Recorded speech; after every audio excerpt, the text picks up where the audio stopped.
O sanırım sertifikası. Evet, sertifikası var. Demek hakiki şey. Aynen. Dikkatli aç.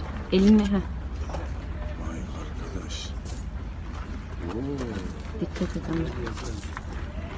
Çok teşekkür ederim. Sağ olun.